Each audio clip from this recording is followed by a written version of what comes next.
Assalamualaikum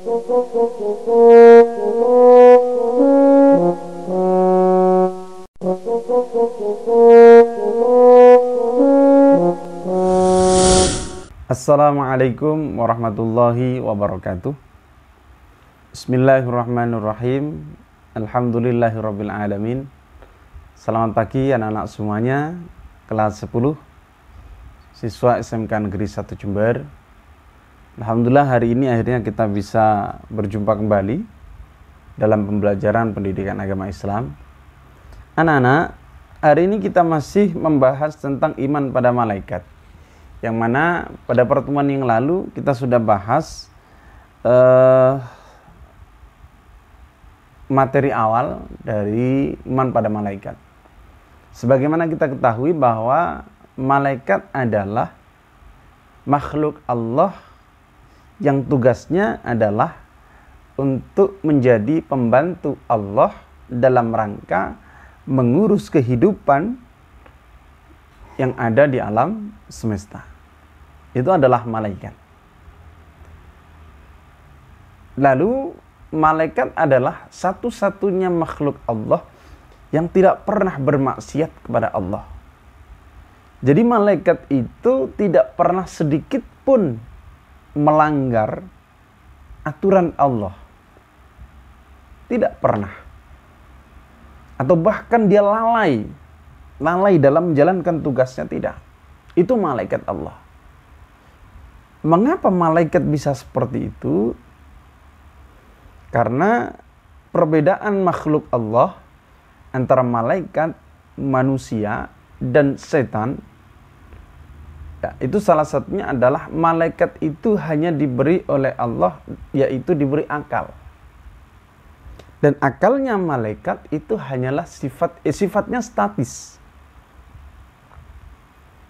Jadi malaikat itu hanya bisa berpikir dalam satu perintah saja. Dia tidak akan memikirkan hal yang lain. Satu contoh, ada malaikat yang ditugaskan untuk menurunkan hujan. Maka selama hidupnya dia akan menjalankan atau menurunkan hujan tersebut. Dia tidak berpikiran untuk melakukan hal yang lain. Ya. Satu contoh juga malaikat Israfil.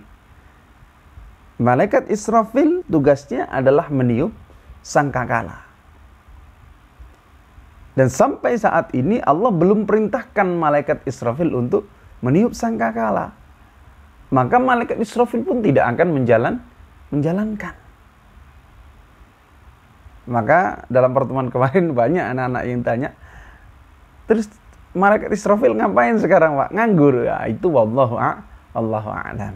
Ya, hanya Allah yang tahu seperti itu kan. Jadi itu sifat malaikat. Itu makhluk yang tidak pernah bermaksiat kepada Allah. Perbedaan antara malaikat, setan dan jin, setan dan manusia. Kalau setan itu oleh Allah hanya diberi nafsu, diberi keinginan. Ya, nafsu saja yang diberi oleh Allah kepada setan itu. Maka setan itu nafsu, sebagaimana kita dalam pembelajaran di bab awal itu tentang mujahadah an-nafs. Nafsu itu dibagi jadi dua. Ada nafsu mahmudah, ada nafsu madmumah. Nafsu mahmudah adalah nafsu yang condong kepada hal yang negatif, hal yang positif. Jadi keinginan untuk melakukan hal-hal yang positif. Sedangkan madmumah itu adalah keinginan yang sifatnya kepada hal yang negatif. Itu setan. Sedangkan manusia itu punya dua-duanya. Kita punya akal, kita punya nafsu. Nah, manusia diberi kedua-duanya ini supaya apa? Supaya mengimbangkan. Jangan sampai manusia hanya menuruti hawa nafsunya saja, apalagi hawa nafsu madmumah. Nafsu mahmudah saja itu berlebihan, itu tidak baik. Apalagi nafsu madmumah. Maka ketika manusia ada yang bisa mengkondisikan nafsunya, bisa mengendalikan nafsunya, bisa berpikir dengan akalnya dengan baik, maka dia bisa lebih mulia daripada malaikat.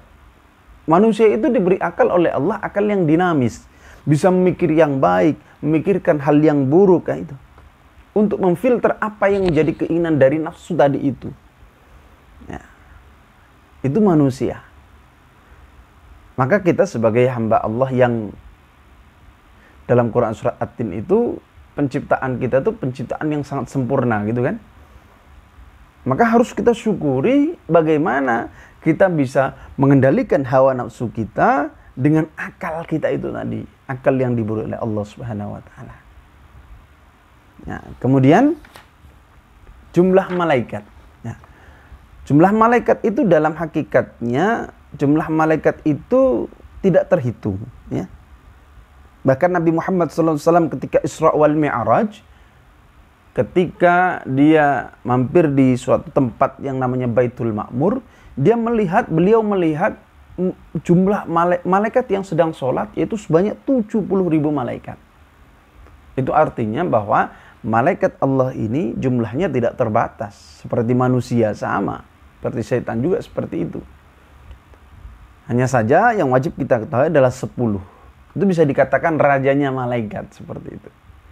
Karena setiap dari satu malaikat, dalam satu riwayat disebutkan, setiap satu malaikat memiliki anak buah 70.000 malaikat. Dan dari 70.000 itu mempunyai dari 70.000 mempunyai anak buah 70.000. Ya, maka ini banyak sekali seperti itu. Ya. Satu contoh, kita habis wudhu itu, ya, kita usap gini, kemudian kita teteskan seperti ini, itu jadi malaikat. Jangan habis ngusap gini, digini kan, jangan. Digibaskan gini, jangan. Itu akan jadi setan katanya. Kemudian anak-anak, terkait dengan yang ketiga adalah tugas malaikat. Ya. Tugas malaikat adalah seperti yang Pak Hari sampaikan tadi di awal, bahwa tugas malaikat itu adalah membantu Allah untuk mengurus kehidupan di alam semesta. Ada yang wajib kita ketahui 10 itu adalah malaikat Jibril, Mikail, Israfil, Israel, Munkar, Nakir, Raqib, Atid, Malik, Ridwan. Jibril tugasnya adalah menyampaikan wahyu. Kemudian yang kedua adalah malaikat Mikail, menyampaikan rezekinya Allah. Rezekinya Allah tidak hanya berupa harta saja, hujan, ya, udara, ya, pagi, siang, malam, itu adalah rezeki. Ya, coba bayangkan ketika hidup kita hanya malam saja, hanya siang saja, bingung kita. Itu malaikat Allah yang mengatur semuanya itu dengan izin Allah dan perintah Allah. Kemudian yang ketiga adalah malaikat Israfil, yaitu tugasnya meniup sangkakala. Yang keempat adalah malaikat Israel, mencabut nyawa. Ya. Ini malaikat yang paling ditakuti oleh manusia, karena akan dicabut nyawanya, akan berakhir kehidupannya di dunia. Tapi sebenarnya kita tidak usah takut. Ya, karena mati itu, ya, al-mautul haq, mati itu benar adanya dan akan datang pasti. Kullu nafsin dha'iqatul maut. Setiap manusia pasti akan mati. Apa yang harus kita lakukan? Mempersiapkan diri kita. Sangu kita harus kita perbanyak. Kemudian yang kelima adalah malaikat Munkar dan Nakir. Malaikat Munkar dan Nakir ini adalah dua makhluk Allah yang akan menyambut kita ketika kita sudah pergi dari alam dunia menuju alam barzakh, alam kubur. Sebagaimana Pak Aris jelaskan bahwa malaikat Israfil, malaikat Munkar dan Nakir ini akan datang kepada orang yang ahli ibadah, amalnya baik dengan pakaian putih, serba putih dengan wajah yang berseri-seri. Tapi malaikat Munkar Nakir akan datang kepada kita dalam kondisi kita banyak dosa, ya, akan datang kepada kita yaitu dengan pakaian yang serba hitam, menyeramkan, dengan wajah yang sangat sinis dan menakutkan. Kemudian yang ketujuh dan 8 adalah malaikat Raqib dan Atid. Raqib dan Atid ini adalah malaikat yang selalu mencatat amal baik dan buruk kita. Ya, faman ya'mal mithqala dzarratin khairan yarah wa may ya'mal mithqala dzarratin syarran yarah. Setiap apa yang kita lakukan dari perbuatan baik, dari perbuatan buruk, maka Allah akan catat dan Allah akan balas. Kemudian yang kesembilan adalah malaikat Malik. Ini adalah malaikat yang paling seram, yang akan menjaga pintu api neraka. Dan yang terakhir adalah malaikat Ridwan. Yang ini kita juga rindu dengan bertemu dengan malaikat Ridwan ini. Siapa malaikat Ridwan? Yaitu malaikat yang akan menjaga, akan menyambut kita di pintu surganya Allah. Semoga kita semua kelak masuk surganya Allah Subhanahu wa ta'ala. Amin, amin ya rabbal alamin. Anak-anakku, pelajaran hari ini cukup sampai di situ saja. Kita lanjutkan di pelajaran berikutnya. Kurang lebihnya mohon maaf. Wallahul muwaffiq ila aqwamit thoriq. Wassalamualaikum warahmatullahi wabarakatuh.